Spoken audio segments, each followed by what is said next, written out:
हनुमान, यदि तुम्हें ये अंतिम और सबसे रहस्यमयी विद्या प्राप्त करनी है तो तुम्हें विवाह करना ही होगा। जब हनुमान जी अपने गुरु सूर्यदेव से 9वीं विद्या का ज्ञान प्राप्त कर रहे थे, तब सूर्यदेव ने उनके सामने एक ऐसी शर्त रख दी जिसने उन्हें गहरे धर्म संकट में डाल दिया। गुरु की आज्ञा का सम्मान करते हुए उन्हें विवाह करना पड़ा। लेकिन प्रश्न यह है कि हनुमान जी की पत्नी कौन थी और विवाह के बाद भी उन्हें अखंड ब्रह्मचारी क्यों कहा जाता है। इस कथा की शुरुआत बाल हनुमान से होती है। एक दिन उन्होंने आकाश में चमकते हुए सूर्य को देखा और उसे लाल रंग का फल समझ बैठे।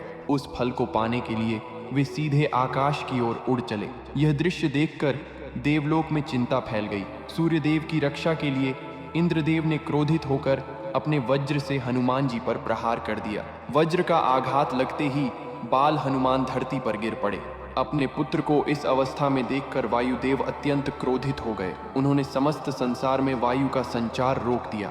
धीरे धीरे देवता, मनुष्य और सभी प्राणी कष्ट अनुभव करने लगे। तब ब्रह्मा जी सहित सभी देवता वायुदेव के पास पहुंचे और उन्हें शांत करने का प्रयास किया। इसके बाद सभी देवताओं ने मिलकर हनुमान जी को अनेक दिव्य वरदान प्रदान किए। उसी समय सूर्यदेव ने घोषणा की कि वे स्वयं हनुमान जी को अपनी 9 दिव्य विद्याओं का ज्ञान देंगे। समय के साथ हनुमान जी सूर्यदेव के प्रिय शिष्य बन गए। उन्होंने बहुत कम समय में 8 दिव्य विद्याओं में पारंगतता प्राप्त कर ली। लेकिन जब 9वीं विद्या सिखाने का समय आया, तब सूर्यदेव ने बताया कि यह अत्यंत गुप्त गृहस्थ विद्या है और इसका ज्ञान केवल विवाहित व्यक्ति को ही दिया जा सकता है। यह सुनकर हनुमान जी विचार मग्न हो गए, क्योंकि उन्होंने आजीवन ब्रह्मचर्य का व्रत लिया था और अपना जीवन प्रभु श्री राम की सेवा तथा भक्ति को समर्पित कर दिया था। अपने शिष्य की दुविधा को समझते हुए सूर्यदेव कुछ क्षण शांत रहे। फिर उन्होंने अपने दिव्य तेज से एक अद्भुत कन्या को प्रकट किया। उनका नाम